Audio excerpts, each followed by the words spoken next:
The Federal Reserve's 3 dark secrets they don't want you to know. I'm going to explain this to you in 3 simple, fast steps. Step number 1, deflation is actually good. We're going to start with a chart going back to 1865 all the way to 2017. This is a chart of the United States dollar, the purchasing power, how strong it is, how many goods and services it buys. Those dollars you have in your savings account. We start at $1. By the time we get to 1900, it's almost doubled in value, meaning the cost of goods and services went down by almost 50%. We insert the Fed, 1913. This year was an epic fail. If any year, not only did we get the Fed, but we got income taxes as well. If we just eliminate that 1 year, think about how much better our lives would be today. Since the Fed came in, the dollar has gone straight down. I'd also like to point out, when we have these steep declines in the dollar, editor, go ahead and throw up this same chart going back to 1800. It's always around the time of a war. So the Federal Reserve or the government has to print up all this funny money to fight these battles. But if we just had hard money, if we could eliminate the Fed and the government's ability to print funny money, we'd not only have a lot less inflation, but we'd also have much fewer war. Definitely a good thing we should all hope for. And I know right about now your friend and family member Fred is saying, yeah, George, I get what you're saying, but that's crazy talk. If we had deflation today, it would be terrible because prices would come down, the cost or the burden of debt would increase, and the whole entire economy would come crashing down. But what they don't understand is it's not deflation that's the boogeyman. It's the way our economy is structured. If we didn't have an economy that was built on asset prices, debt, and confidence, deflation, prices going down, would actually increase demand. Therefore, it would be a good thing. When you're thinking about deflation, you just have to ask yourself, is it the type of deflation that decreases demand or increases demand? Prices going down because the market is more efficient at producing goods and services creates more demand. But a debt deleveraging reduces demand because people have borrowed to consume. Like I always say, the drug addict's problem isn't the heroin, it's the fact he's addicted to the heroin in the first place. But to dive into this deeper, this secret that the Federal Reserve doesn't want you to know, that deflation is actually a good thing, let's take a look at the 1800s. Editor, let's go right to the internet. First, let's go ahead and look at deflation from 1865 to 1900. This is a really cool calculator. I'll try to remember to put the link in the description below. If I don't, guys, just remind me in the comments and I'll do it after we upload the video. I'm using 1865 to 1900 because this is after the Civil War, so I think the number's a little more accurate. But as we can see, prices went down by over 48%. That's really staggering, an average deflation rate of 1.88% per year. In other words, in the year 1900, 52 cents could buy you what a dollar bought in 1865. Now let's look at wages. And whenever I talk about deflation or the benefits, I always have people responding that that would be the worst thing because wages would actually go down and we can't have that. Well, let's look at the facts. I found this report from the BLS and the Fed. It analyzes wages throughout the 1800s into the early 1900s. And it's incomplete. The data back then wasn't as pure, wasn't as good as it is today. But we can take different sections of this and get an idea of what actually happened. So let's look at bricklayers from the year 1890 to 1903. Notice their hours per week, whether it was Atlanta, Birmingham, Boston, or Chicago, went down. In Atlanta, they started working 60 hours a week. By the year 1903, it was down to 57.7. Look at Chicago, started at 48, and by 1903, they're down to 44-hour work week. Very consistent with what we would see today. Let's look at the hourly rate. In Georgia, started at 23 cents per hour. In 1903, 38 cents an hour, an increase of over 50%. And to make sure we're not cherry picking the data, let's look at bakers from a similar time frame, 1890 to 1904. Their hours, again, go down from 64.6 to 61.3.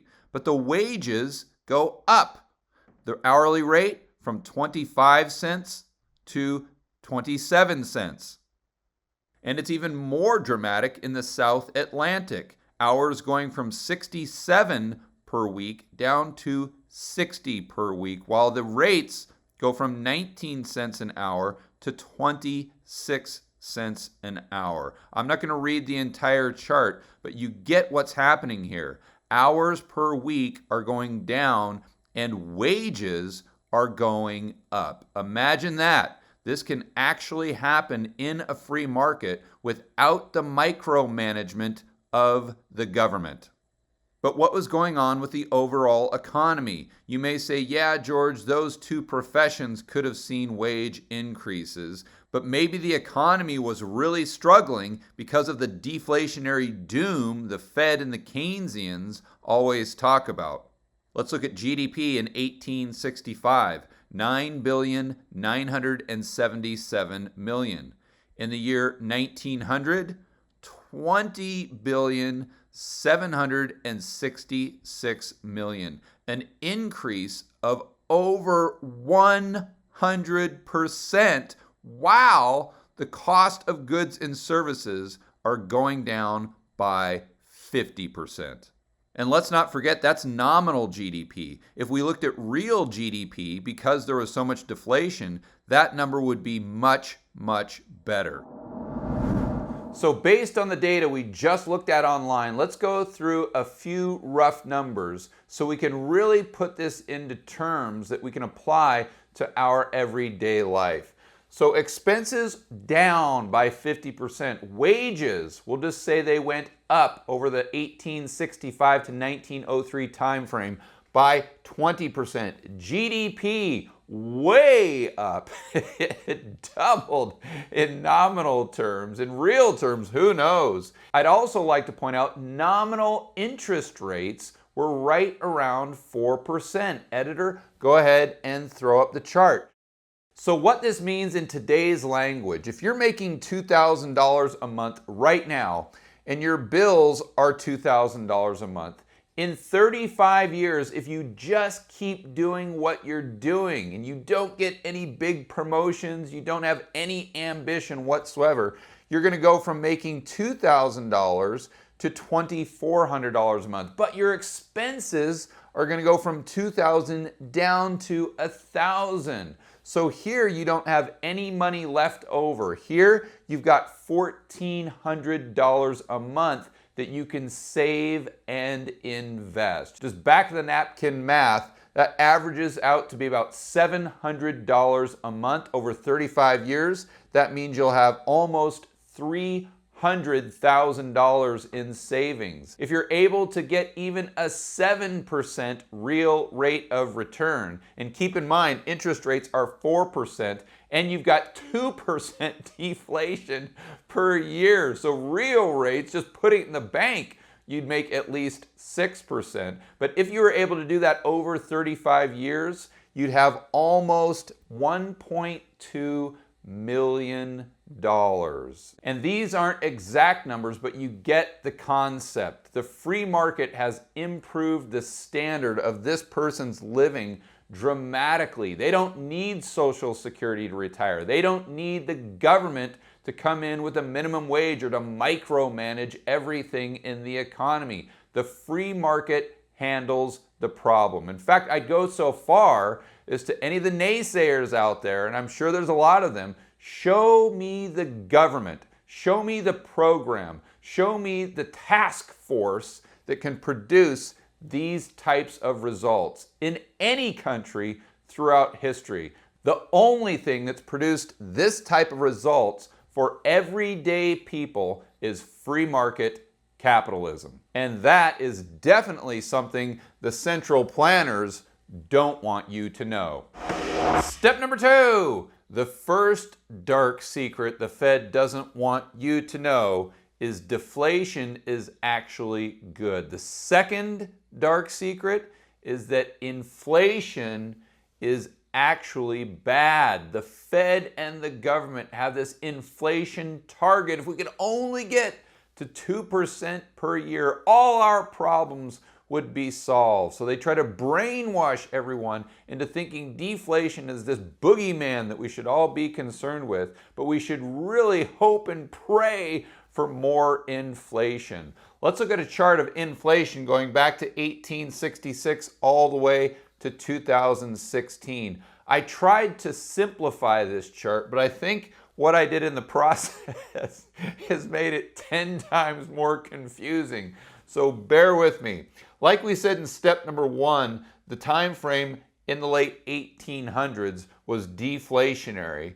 Then when the Fed stepped in, we had some inflation. World War I got a lot of inflation. We had deflation that was caused by an economic depression in the early 1920s. Then inflation went back up. Of course, we know what happened in the Great Depression. But I'd like to point out that the Great Depression wasn't all deflation. It was just the first part of it. If you look at the latter half of the 1930s, inflation went back up. Then in World War II, we had price controls and they pegged the yield curve. Inflation shot up in the 1940s. But the main thing I wanted to point out with these lines, blue being inflation, red being deflation, that to this point, about 1934, if you look at the chart of inflation, deflation, it's like a heartbeat. It just kind of goes up, down, up, down. It pretty much evens out. But since 1934, the middle of the 1930s, we've had pretty much nothing but constant inflation. What has this done to the economy and the purchasing power of the average Joe and Jane? Well, we know that wages actually go up with inflation, but they lag. And this is very apparent when you start looking at the data. Editor, go ahead and throw up the first chart. We can see that for a lot of Americans, their real wages, adjusted for inflation, and keep in mind those are the inflation figures the government is willing to admit to, have actually gone down since 1980. But this doesn't tell the whole story. Editor, throw up the chart of real wages in the 1970s. In the 1970s, real wages went down faster and had a steeper decline than at any point in time going back to the mid-1930s. So we have to ask the question, what happened in the 1930s? Well, we had Social Security, welfare, and minimum wage. This is important because it gives the government a transfer mechanism to transfer purchasing power to the everyday person out on the street if we go into a recession. The more purchasing power they have, it keeps inflation higher than it otherwise would be. A minimum wage would create an environment where more businesses would go bust in a downturn. So if we have a recession, you have a supply shock while you have sustained demand. That increases inflation. I'm not saying this is why we've had consistent inflation since the mid-1930s, but I am saying these are things that have changed, and it's an interesting thought experiment. They definitely added to the inflation. Whether they were the total cause or not, I don't know. But the whole point is we've had this inflationary environment for almost 100 years. And this forces people and entities to speculate, to take on more risk, go further out the risk curve. Why? Because if the individual's wages isn't staying consistent with inflation, if it's not improving, the only way they can get ahead is to speculate with financial assets. They have to go into the market. They have to have a 401k. They have to get rich by owning their own home, to the point where nowadays all the financial advisors out there tell people that's what they should do. Well, if you're smart, you start a 401k, an IRA. If you're smart, you buy your own home. So when you retire, you can have this wealth accumulated. But remember, going back to the 1800s, we didn't have to speculate in financial markets or financial assets. All we had to do was save money, and by the time we retired, we were all set without the government's interference. Oh, time out. To frame this argument even better, let's go to a recent clip from an interview with Danielle DiMartino Booth and Jeff Gunlock, where they talk about their best advice for getting rich. The problem is that people don't understand the concept of saving money before you buy something. I've talked about this on my webcast. There's a incredibly funny, but just a golden nugget of a clip from Saturday Night Live from years ago. It's when Steve Martin was on the show. Oh gosh. And it's absolutely perfect. It's this couple is in the kitchen. Steve Martin and I can't remember, Jane something, or I think her name was and they're in the kitchen table fretting over their credit card bills. And what are we going to do? We're all this debt. And all of a sudden this guy shows up, comes on camera, and he goes, "Read my book." And he goes, it's called "Don't Buy Stuff You Can't Afford." They're like, "What? I don't understand. What does that mean?" And he goes, "Well, look at page 1. Save money before you buy something." Go, save money? Yep. And he goes, like, "Well, wait a minute. If I don't have the money but I want something, I can buy it, right?" And he goes, "No, you can't buy it." "Really?" Yep. And then he says, "But where are you supposed to get all of this saved money?" Yep. It's an absolutely classic sketch. We were really at a point at one point when I was a kid where we were really scratching to get by. And we were at the supermarket and we didn't have enough money and we had to put stuff back. Yeah. And I said to my mother, because there were no credit cards before 1970. That's right. So here we are. Credit cards had just kind of come around. Mm-hmm.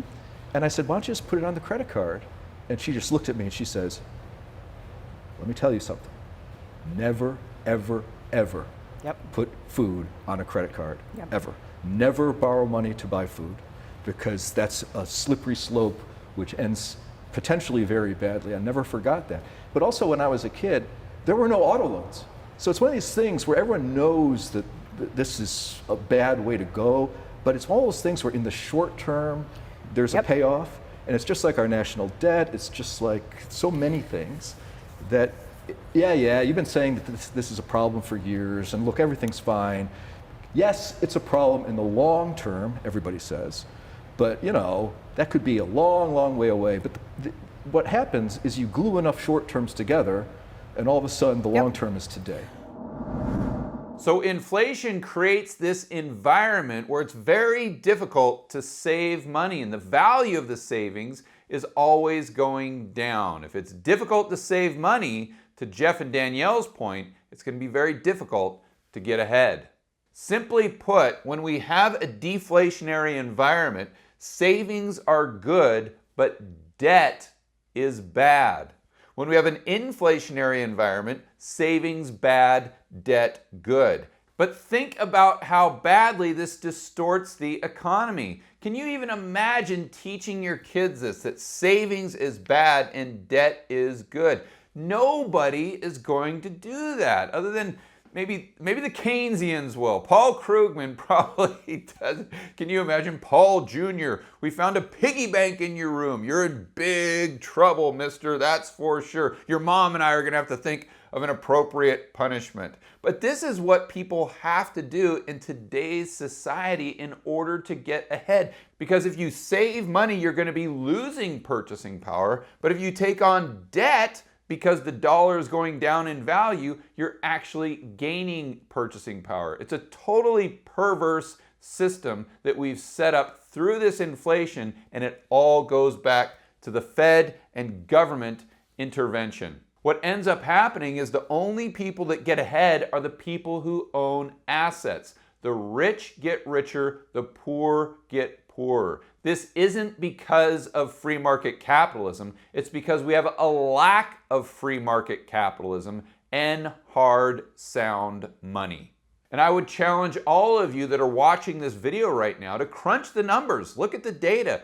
Don't take my word on it. Do the thinking for yourself and connect the dots. Look at the data from 1970 to 2019 or to today, then go back to the same thing for the late 1800s. During what time period did the standard of living improve the most for the poor and middle class?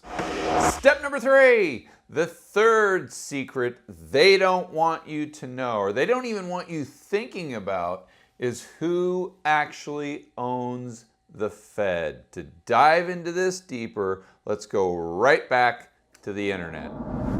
According to the Institutional Investor website, the #1 shareholder in the New York Federal Reserve Bank is Citibank. Number 2, JP Morgan. Number 3, Goldman Sachs. And while those 3 might not come as a surprise, I think the next 2 will shock you. First, HSBC and Deutsche Bank. And of course, your friend and family member Fred is saying, George, yeah, that's no big deal. I mean, they only get a 6% dividend and they give all of their profits to the treasuries. So we should want the Federal Reserve to make a lot of money because the government gets it and it's a good thing for all of us. It helps us pay down our debt. But what he's not realizing, and I don't want to go too far down this rabbit hole, I've done that on a completely separate video. We'll put a link in the description below. But the Federal Reserve even admits that they have a surplus account. So there's money stored there even after they pay the dividend and pay the government. How much? Who knows? But regardless of what's going on with the direct profits, the owners of the Federal Reserve, the bank themselves, are making huge profits without having to get any distribution whatsoever. How is this? Because of the Fed's money printing. They've increased bank reserves, base money. They've come in with a Fed put. And whether it's legit or it's just a psychological game, the bottom line is it's made investors go further and further out the risk curve. It's made the market go up and up and up. While at the same time, it's capped their downside. If they take on too much risk and need a bailout, no problem. The Fed will step in and print as much money as they need, or the government will come in and say they're too big to fail. We have the repo market spike up to 10%, which would wipe out most of the banks. No problem. The Fed will come in, print the money, increase their balance sheet, and quote unquote fix the problem. And then we have a global pandemic that could really affect the investment banks. No problem. Fed and government come in with stimulus, quantitative easing, you name it, that sends the markets to all-time highs, while at the same time giving the investment banks, the shareholders of the Fed, insane amounts of profit. And we can see this play out in this one chart of the Fed's BS. Goes back to 2004 all the way to 2020. Goes from 1 trillion all the way up to 7 trillion. It's going along just completely level, under $1 trillion, $800 billion. We have the GFC, we need the bailout, boom, it skyrockets up over 2 trillion. It's gone up and up and up to 2016. Then they try QT, quantitative tightening. The banks don't like that at all. Repo spikes, what do? They start increasing their balance sheet. We have huge problems with the cerveza sickness. They come in again, start increasing the balance sheet, monetizing the government's debt, and always covering the backs of the banksters that actually own the Fed. And it's not just about the profits, it's about the risk reward. They've got all this upside, but they have very little downside, because at the end of the day, the Fed will come in and print however much money they need to make sure they don't go bust. But let's think this through a little further and connect the dots. The Fed wants us to believe that deflation is bad and inflation is good. And they really don't want us to know who actually owns the Fed. The entities that benefit the most from this smoke and mirrors system that's been set up are the big banks themselves. And that is the biggest secret they don't want you to know. For more content that'll help you build wealth and thrive in a world of out-of-control central banks and big governments, check out this playlist right here, and I will see you on the next video.